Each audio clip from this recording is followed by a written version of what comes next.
A double murder that shattered the peace in a quiet seaside town on the Lincolnshire coast.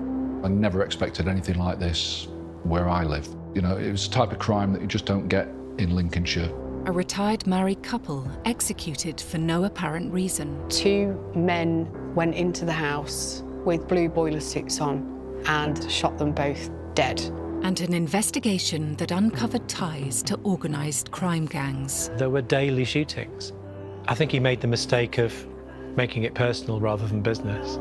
This murder town is Mablethorpe. Keeping some secrets.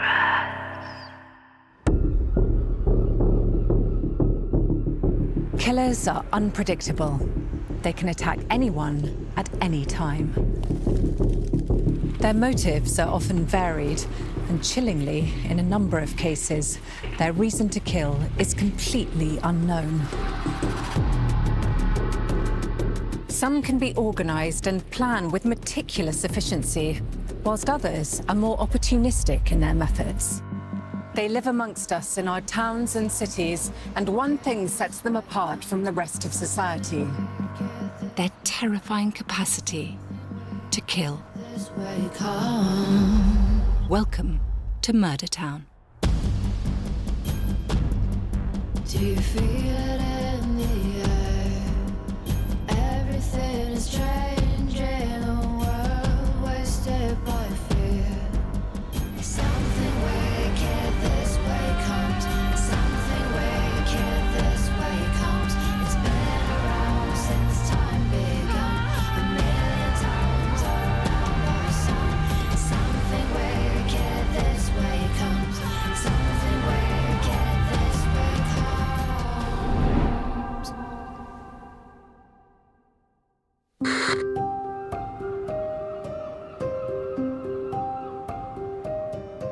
This is Mablethorpe in Lincolnshire. A typical small seaside town, it's located between the better-known resorts of Cleethorpes and Skegness. This is a place where people come for a quiet holiday by the coast, and in the 19th century, it was regularly visited by the poet laureate Alfred Lord Tennyson. It's gorgeous and a beautiful place to go on holiday. People come from all over the world to stay there. People have caravans out there, they rent caravans, they go out with their families. And it's a fabulous place to get away from the city. It's thronging in summer with the amusement arcades, and the fish and chip shops are really popular. It's got everything that you want out of a family holiday. Yeah, a really nice place to go. One of the things I loved about Lincolnshire was the fact that, relatively speaking, it's a low-crime county. There's a community there, certainly. They all look out for each other. In the touristy resorts, there would be crime, but in that area, you imagine it's a more transient crime. People passing through, people on holiday, and then because you've got the farming communities around there, it'd be more rural-related crime as well. So it's a type of place where people could go feeling safe, feeling secure, but a great place, I would imagine, to live. On the outskirts of Mablethorpe, just a mile and a half to the south, is the small village of Trusthorpe, which in 2004 was home to John and Joan Sterland, a couple in their mid-50s who had moved to the area the previous year, in December 2003. Trusthorpe, it's one of the typical Lincolnshire villages, just a couple of thousand people. That area is well known for people often to go there to retire. John and Joan Sterland moved to Trusthorpe in December 2003.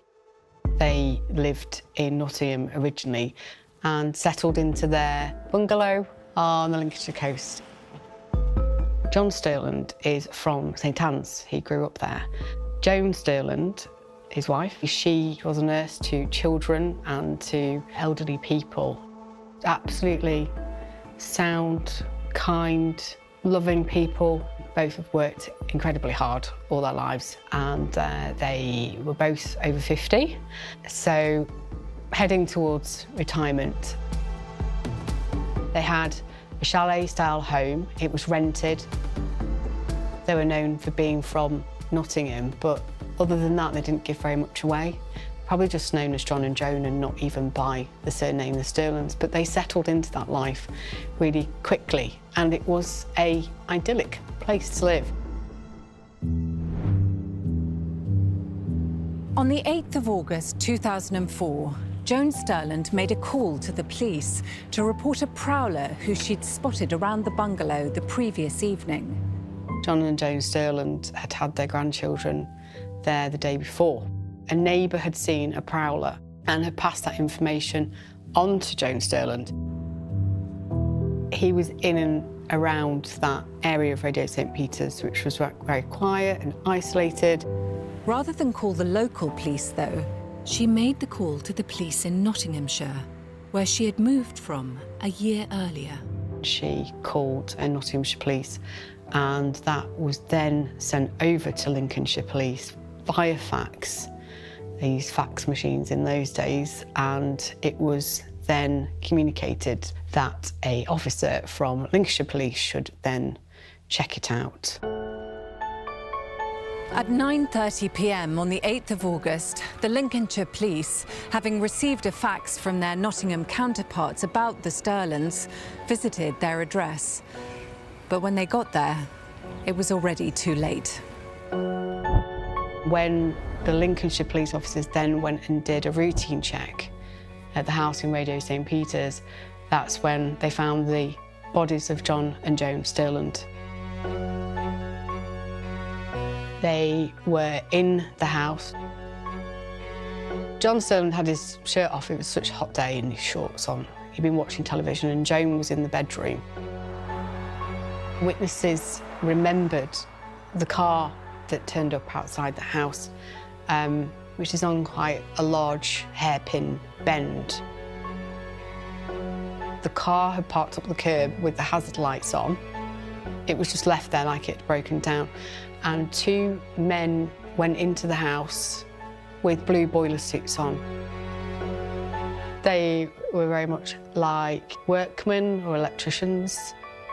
A very unusual sight to see on a hot summer's day, two men walking in boiler suits. But they went in and executed the Sterlands, shot them both dead. The nature of the killings, that had all the hallmarks of a professional hit, meant there was much more to this incident than a simple opportunistic murder or a robbery gone wrong. It's a double execution on the Lincolnshire coast, and that's never happened before. It sends shockwaves throughout the community and is a massive thing. You just can't fathom why anyone would think that that's acceptable.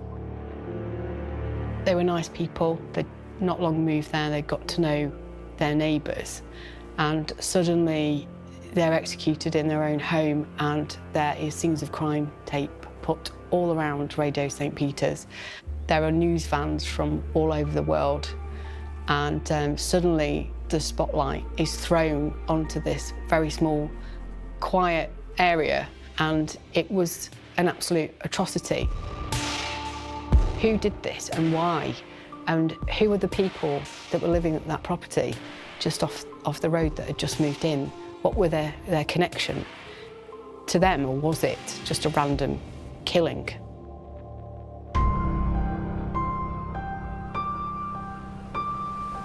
The key to understanding why John and Joan Sterland had been killed and who might have killed them lay in the phone calls that were made to the Nottinghamshire police on the 8th of August. One of the most feared crime bosses in Britain was controlling the troops. Feelings were running very high, and Colin Gunn wanted revenge.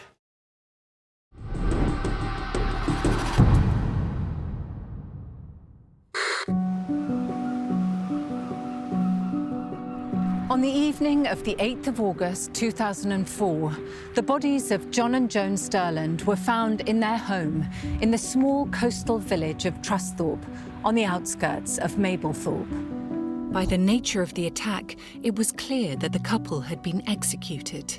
John had been shot 6 times and Joan 4, and the crime scene had all the hallmarks of an assassination. But who would want to kill what appeared to be a normal, middle-aged couple in such an organised and brutal way? The key to answering that question lay in the couple's family history. John and Joan Stirland were the mother and stepfather of Michael O'Brien. Michael O'Brien is a person who was known to the police. John Stirland became Michael O'Brien's stepfather when he was 13, and I think even then Michael O'Brien was unruly because he was playing truant from school. He was known as JJ, or Jay, and he lived this life where he was getting into crime. As he grew older, he was in and out of custody. His crime was escalating and he was getting into more and more trouble on the streets. In August 2003, Michael O'Brien's criminal behaviour had taken a sharp turn, with tragic results. Michael O'Brien had been out with his friend Gary Salmon into Nottingham City Centre. They went to a place called Obsessions, which is a nightclub. Michael O'Brien wanted to get in, but he couldn't get in because he was wearing a tracksuit and trainers. This all kicked off. He made a gun shape with his fingers. He spat at a member of staff, but they still wouldn't allow Michael O'Brien inside Obsessions. So with Salmon, they both went to a snooker hall, and again, they weren't allowed entry. And the two men, kind of down on their losses, decided to go to a pub called the Sporting Chance. There was a lock in there, and Michael O'Brien, he was refused entry. There was a bit of a fracas at the door where Michael O'Brien was cut above his eye with an ashtray or something, and it was that was the catalyst for him and Gary Salmon to then go back to Salmon's home, where Salmon had a shotgun. Together, both men walked back to the car park, and by then, a man called Marvin Bradshaw, he was giving his friends a lift home. Marvin Bradshaw hadn't been drinking, he's a shop fitter. He'd never been in trouble with the law before, and as they get into the car, they see 2 figures walking towards them. Down by Michael O'Brien's side is the shotgun, and he slowly lifts it up at close range and fires through the window of the car. Tragically, Marvin Bradshaw, a completely innocent man, lost his life that night, and it was all because Michael O'Brien decided that he wanted to take revenge on someone for what happened to him at the door of the pub. After the killing, of course, there was a massive outpouring of grief from the community and from his friends and family, and flowers were laid at the scene in tribute to Marvin Bradshaw, who lost his life needlessly. O'Brien, he was arrested really quickly, and he was charged with Marvin Bradshaw's murder. Although Michael O'Brien was involved in organised crime, the Stirlands were not. However, by association to Joan's son, they inadvertently became the target for revenge.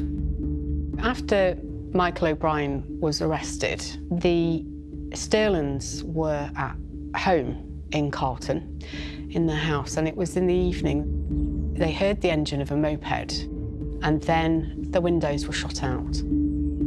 John Stirland hit the floor, shattered glass everywhere, and the moped drove away. And the very next day, they left Nottingham for good. The police had no idea who was responsible, but it was clear from the wide outpouring of grief across the county that Michael O'Brien had made many enemies, and if they couldn't get to him, they would exact revenge on his mother and stepfather. They were offered the witness protection programme by Nottinghamshire Police, but it's your choice. They needed to get out of Nottingham, but they didn't want to lose the contact, the strong family contact that they had with the relatives and the grandchildren, and that's one of the reasons why they refused to go on the witness protection programme. Although they refused witness protection, Nottinghamshire Police assigned them a family liaison officer. The Sterlands were doing their best to stay under the radar, and after a period spent living in Yorkshire, they then moved to the small Lincolnshire coastal village of Trusthorpe.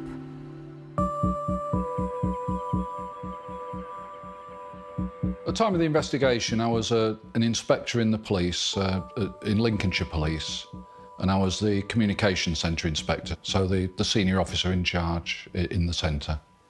I would naturally be made aware of potential high-risk individuals. I knew nothing at all about John or Joan Sterland at this stage. Police protection does depend very much case by case. It's not as we see on the movies. In this country, we don't have something called protective custody, where somebody can effectively be locked down as a witness and be put under armed police guard. You know, that would be very much the exception rather than the norm. It's more about fitting people somewhere where they need to be out of the way to keep them safe. The Sterlands were constantly on their guard, and when they realised they were being watched on the 7th of August, they were quick to inform their family liaison officer at Nottinghamshire Police. The day before John and Joan Sterland were shot dead in their own home, a neighbour had reported to Joan Sterland that she'd seen a prowler. But of course they'd refused the witness protection programme, and occasionally they had come back to Nottingham. They came back for a wedding once, and their car tyres had been down on their car when they came back to the city. I guess that once your house is shot at, you're always looking over your shoulder, and something as apparently innocent as a prowler in the next door's garden, that could have been nothing, it could have been something, and it was enough for Joan Sterland to contact the police back in Nottinghamshire and pass on that information. At this point, due to the prowler incident taking place within Lincolnshire, the details were passed on to the local constabulary. My role as communications centre inspector, very much a reactive one mostly. You deal with incidents as they come in. Some of them end up being very minor and sort of forgotten about. Some end up being quite serious and quite impactful. But to deal with something as serious as this was exceptionally unusual. Some days in Lincolnshire tend to be fairly quiet, but something that sticks in my mind about the day is that I remember I had deployed officers with firearms to an incident somewhere in the south of the county. It's at this point that one of the supervisors approached me with a fax in his hand. I remember it was early afternoon, I think about 2 p.m. It spoke about John and Joan Sterland, so that was the first time I heard their names. It mentioned something about how they'd been moved from Nottinghamshire, but it said something about shots being fired at their house in Nottingham, which is why they had to move. The Lincolnshire Police were unaware of the Sterland situation, so didn't fully appreciate the threat level that the couple faced. Now, the thing about a fax is that a fax can sit on the machine for 2 seconds, or it can sit there for 2 hours. A fast way to get a response is to pick up a phone. So certainly part of my reasoning was, if this is really urgent, why has he not rung in? The fact he sent it on a fax machine suggested to me, rightly or wrongly, that he viewed it as not a high risk at that time. My instruction to the supervisor was, give that detective sergeant a ring, see what he knows about it, and then come back to me. Based on the information I had, I did not feel there was enough justification to deploy officers with firearms. I felt there may have been enough to send an officer round, but I just thought it prudent just to have a word with the detective sergeant just to get some background to it before sending an officer. Police went round that evening after I'd gone off duty and found John and Joan Sterland dead. John and Joan Sterland had never been in trouble with the police. They'd never known any of these sorts of atrocities bar watching them on television, and they probably never in their wildest dreams expected that this would happen to them. It was clear that Nottinghamshire and Lincolnshire police were now going to have to work together to find out why the Sterlands, a seemingly quiet and unassuming couple, had been murdered in what appeared to be a gangland hit. Colin Gunn was filmed in Sutton-on-Sea buying a pay-as-you-go phone.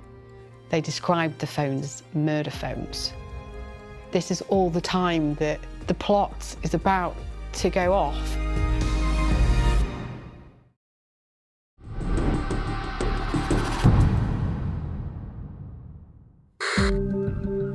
In August 2004, John and Joan Sterland were executed in their home in the peaceful seaside village of Trusthorpe, just outside Mablethorpe. Although they'd been unable to prevent the deaths of John and Joan Sterland, the Lincolnshire and Nottinghamshire police were now pooling resources to try and solve this double murder. The key to this would lie in the identity of the person who was in the car with Marvin Bradshaw the year before, when he was shot at close range in the early hours of the 29th of August 2003. The gunman that night had been Joan Sterland's son, Michael O'Brien. Marvin Bradshaw was with Jamie Gunn, his best friend, and Jamie Gunn sees his best friend shot in the head in front of him. After Michael O'Brien was convicted of murder at Nottingham Crown Court, in the courtroom, he threw a glass of water towards Marvin Bradshaw's family. It came across as total arrogance at what he had done that night to an innocent man. It was completely disrespectful, and this happened all in front of friends and associates of Jamie Gunn. One of those associates in the courtroom was Jamie's uncle, feared gangland boss Colin Gunn. Colin and his brother David were known to control entry into a string of clubs and pubs in Nottingham, including the one that had barred Michael O'Brien. Michael was sending out a clear message to the Gunn brothers when he tried to take out their nephew Jamie, but he had hit Marvin instead, and he added insult to injury by insulting Marvin's family in open court. With Colin Gunn being in the courtroom that day, he'd said to Michael O'Brien, there's one coming for you. Now, what that meant, no one knows, but there were comments made, and you just felt that tensions were high from both sides. A month after the trial, Jamie himself, he went downhill. He began drinking too much, and he was found dead in his mum's bed. You know, they believed that he died of a broken heart. And it was then really that events began to take really a surreal and a twisted turn. We had hundreds of death notices in the Nottingham Post to Jamie Gunn. He was so popular and well known within the Bestwood community. His uncles, David and Colin, were like fathers to him because his own father deserted him when he was 8 months old. And they were absolutely devastated. He was taken to St Mary's Church in Bulwell. Thousands of mourners turned up outside that church. People lined the streets to pay respects to him, and out of respect, really, to the Gunn family. Feelings were running very high, and Colin Gunn wanted revenge. The only way that Colin Gunn could get back at Michael O'Brien was to kill his mother and his stepfather.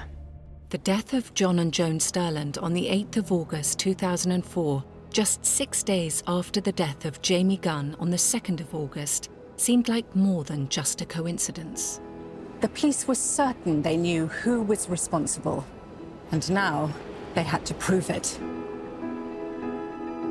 Colin Gunn certainly and his brother were really well known on the Bestwood estate, and Colin Gunn certainly was revered, and while he was a notorious criminal, people would say he's the modern day Robin Hood because it's robbing from the rich and giving to the poor, and he would help people out.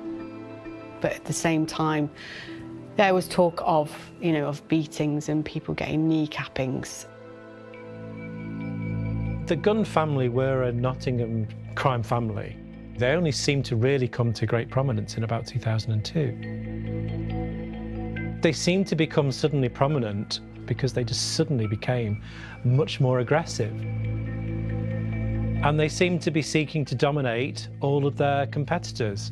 Rather than cooperate with people, they were being very aggressive and ruthless.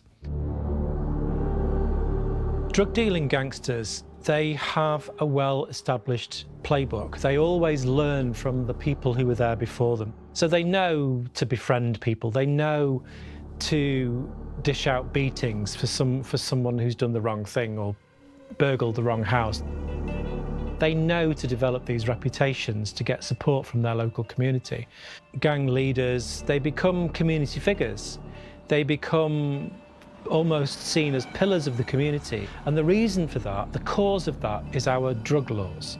Because our drug laws create a divide, a division between the community and the police, and allows organised crime to exploit those vulnerable people in our communities.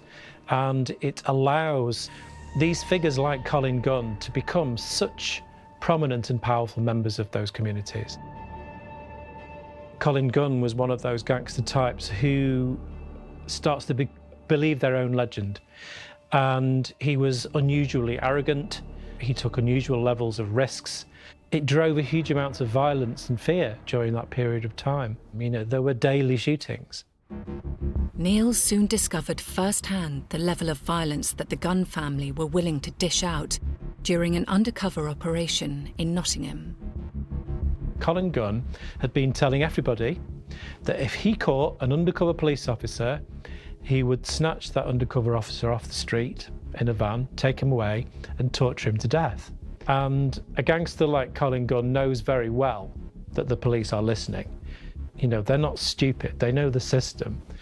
And so I felt that was quite personal. Colin Gunn, as one of the most feared crime bosses in Britain that he became, was controlling the troops, but was never actually getting his hands dirty. Very similar to all crime bosses, they're the ones that keep in the background, and it's the people on the ground that are doing the work for them. And the biggest mistake a crime boss could make would be to actually visit the scene of a crime. With Michael O'Brien in prison, it seemed like his mother Joan and her husband John had become the focus of Colin Gunn's desire for revenge. All resulting in the bloodbath at the Sterlins home in 2004. When a homicide occurs, certain things take place straight away. Primary responsibility at the scene would be preservation of life. The next step is preserving the evidence. And that means cordoning off the area and leaving it as pristine as possible for the scenes of crime officers to do their work. What stood out about this crime scene was the lack of forensic evidence, further supporting the theory that this was a professional hit.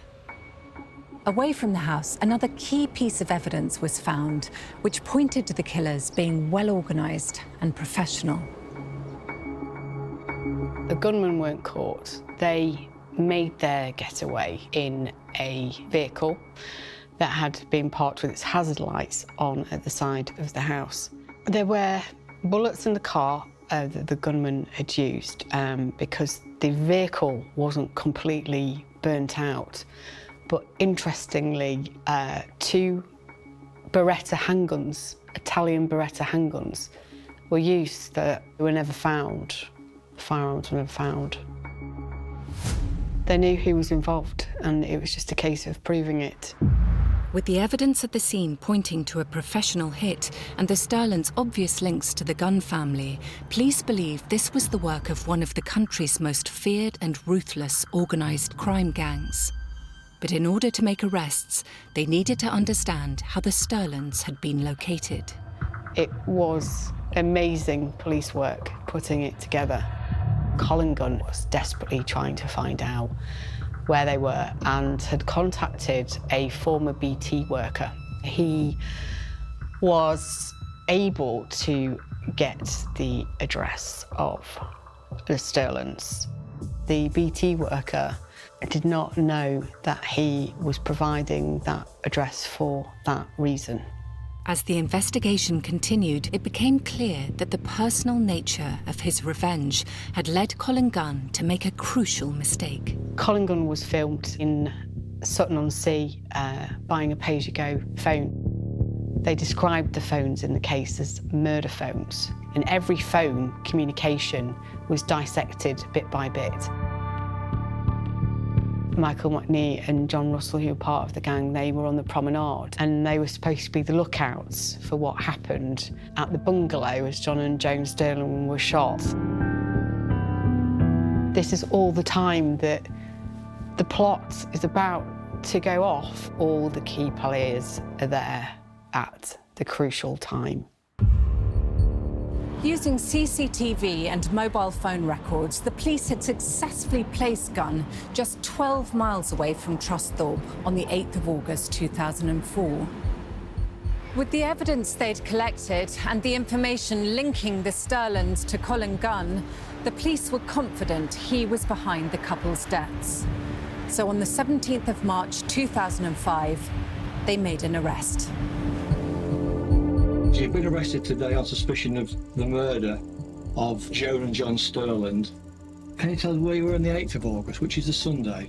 This is the day that Mr. and Mrs. Sterland were killed.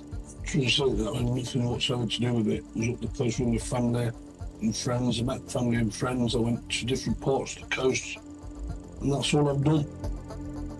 Because I was on holiday, which I do most weekends, because I've got a van down there. My mum's got a place right near there. My nephew had just died. My mum's grieving. The bottom line is, Colin, we believe that all roads lead back to you and your family that are behind the killing of Mr. and Mrs. Sterland. The police then felt they had enough evidence to charge Colin Gunn and his associates with conspiracy to commit murder. There is great advantage in organised crime figures being overtly violent and ruthless because it stops people grassing them up. It puts off informants, it intimidates people, and it's a successful tactic.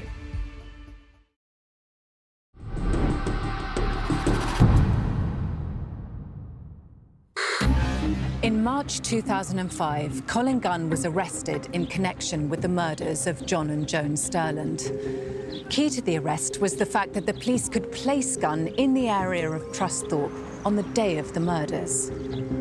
We listened to the evidence as it unfolds in court, witness by witness and charge by charge. Of course, people in Nottinghamshire were heavily following this case. It's one of the biggest crimes that's going to hit the Lincolnshire coast, but also it's the repercussions to Nottinghamshire that people were interested in, and also the name Colin Gunn sticks in people's minds because of his notoriety.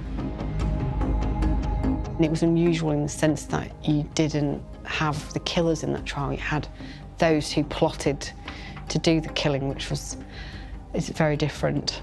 As a whole, when you put in the roles of all those individuals and what they did and the movements of their mobile phones and the CCTV evidence, that's really what stood out for me. It was a lengthy wait for the verdicts to come through, but eventually they did. On the 30th of June 2006, Colin Gunn, Michael McNee and John Russell were all found guilty of conspiracy to murder John and Joan Sterland. Colin Gunn received a 35 minimum term before he can be considered by the parole board for release. After he was convicted, he looked at the jury and he said, thank you, scumbags. And he also made some very unsavoury comments towards the judge. She said it all really. John Russell, he was also convicted and he received a minimum term of 30 years. And Michael McNee's minimum term was 25 years. So he's going to be very old before he's released. There is great advantage in organised crime figures being overtly violent and ruthless because it stops people grassing them up. It puts off informants, it intimidates people, and it's a successful tactic. It does protect them to a degree. But there is also the increased risk of drawing attention to yourself and attracting more resources from policing. So it's a balancing act. Some gangsters do it better than others, and Gunn clearly didn't quite find that balancing act, and he took way more risks. I think he made the mistake of making it personal rather than business.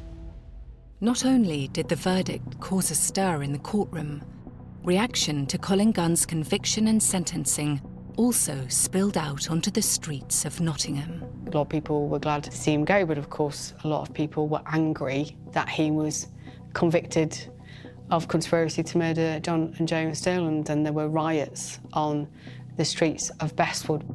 Petrol bombs were found, helicopters were swirling overhead because they were trying to bring that estate under control. Cars were burnt out. That's the feeling of the people that lived there at the time. It's a very sad reflection on how our society has developed. But we have to be aware that our drug laws have caused this. These figures only become powerful, they only become community figures because we've created a separation between community and police. And there are many examples around the country of figures who become prominent community figures who are essentially just drug-dealing gangsters. A prime example of just how prominent gangsters can become came in 2007 with infamous Salford gangster Paul Massey. He's murdered now, but before he was murdered, he stood for mayor of Salford.